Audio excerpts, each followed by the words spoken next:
Menulis atau membaca apapun adalah cara kita untuk tetap menjaga kewarasan.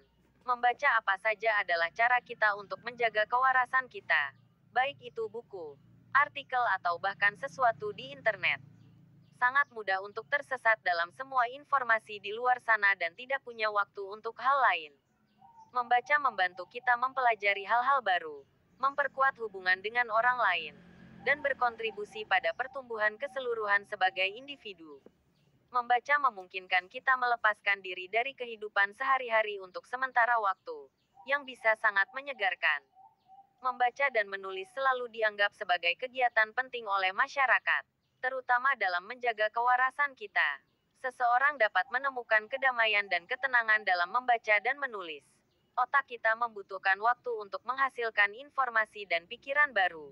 Membaca dan menulis menawarkan kita media untuk melakukannya.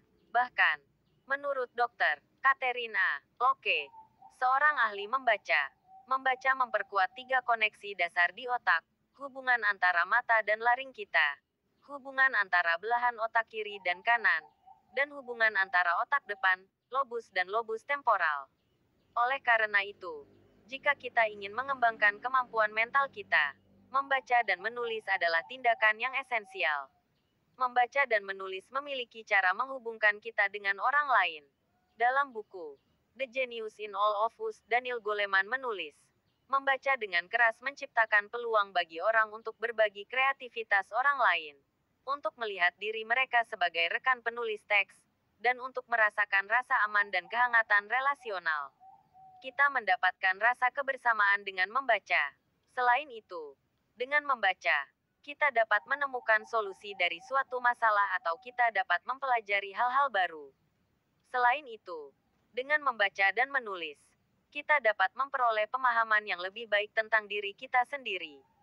Kita dapat lebih memahami motif, emosi, dan pikiran kita. Selanjutnya, dengan membaca dan menulis, kita bisa lebih reflektif dan kontemplatif. Terakhir, dengan membaca dan menulis, kita dapat mengembangkan keterampilan kita. Membaca dan menulis memungkinkan kita untuk meningkatkan penalaran, pemecahan masalah, dan keterampilan berpikir kritis kita. Selain itu, dengan membaca dan menulis, kita dapat meningkatkan kosakata, tata bahasa, dan gaya penulisan kita. Dengan membaca dan menulis, kita juga mengembangkan wawasan yang lebih dalam tentang pandangan dan perspektif pribadi kita. Singkatnya, membaca dan menulis sangat penting untuk menjaga kewarasan kita. Esai ini ditulis oleh Darju Prasetya.